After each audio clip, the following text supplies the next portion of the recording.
Hello, আসসালামু আলাইকুম। আমি রিমন খান।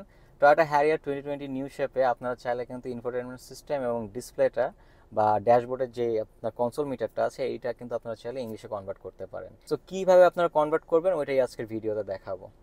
সো অ্যাট ফার্স্ট আপনাকে যেটা করতে লাগবে, আপনার ড্যাশবোর্ডের ডিসপ্লেতে আপনার মেনু বাটনে গিয়ে আপনার হচ্ছে গিয়ে এই অপশনটা আপনাকে খুঁজে বের করতে লাগবে।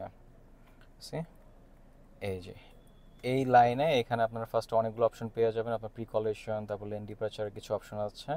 তার পাশেই দেখবেন এখানে একটা কনসোল মিটার বা আপনার আপনার ড্যাশবোর্ডে একটা সাইন দেওয়া আছে। এখানে আপনার ওকে বাটনটা এরকম হোল্ড করে রাখতে লাগবে, কিছুক্ষণ প্রেস করে হোল্ড করে রাখলেই আপনার এখানে অপশনটা চলে আসবে। ফার্স্ট অপশনটাই হচ্ছে আপনার ল্যাঙ্গুয়েজের। সো আমি আবার ওকে চাপ দিলাম, অ্যান্ড দেন এখান থেকে জাপানিজ অ্যান্ড ইংলিশটা আমি সিলেক্ট করলাম। সো এটা ইংলিশ হয়ে গেল কিন্তু। হ্যাঁ, এখন দেখেন এখন কিন্তু সবগুলো আপনার ইংলিশে আসতেছে। এই হচ্ছে কি আপনার ডিসপ্লের বা ড্যাশবোর্ডেরটা আপনার এইভাবে করতে হয়।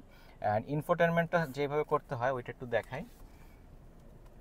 আর হচ্ছে ইনফোটেনমেন্ট সিস্টেমেরটা এখানে map, audio, menu, home and power অপশনটা আছে। এখান থেকে মেনু অপশনটা চাপ দিবেন। দেন এখানে সেটিং অপশনটা আছে, হ্যাঁ, সেটিংয়ে চাপ দিবেন। দেন এখানে যে সেকেন্ড যে অপশনটা আছে এটা হচ্ছে ল্যাঙ্গুয়েজের অপশন।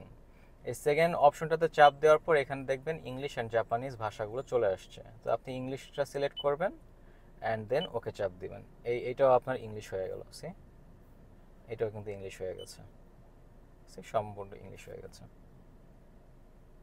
গাড়ি সম্পর্কিত যাবতীয় এরকম আরও অনেক টিপস অ্যান্ড আপডেট পেতে আমাকে ফলো অ্যান্ড সাবস্ক্রাইব করতে পারেন। আজকে এখানে বিদায় নিচ্ছি। আল্লাহ হাফেজ, আসসালামু আলাইকুম।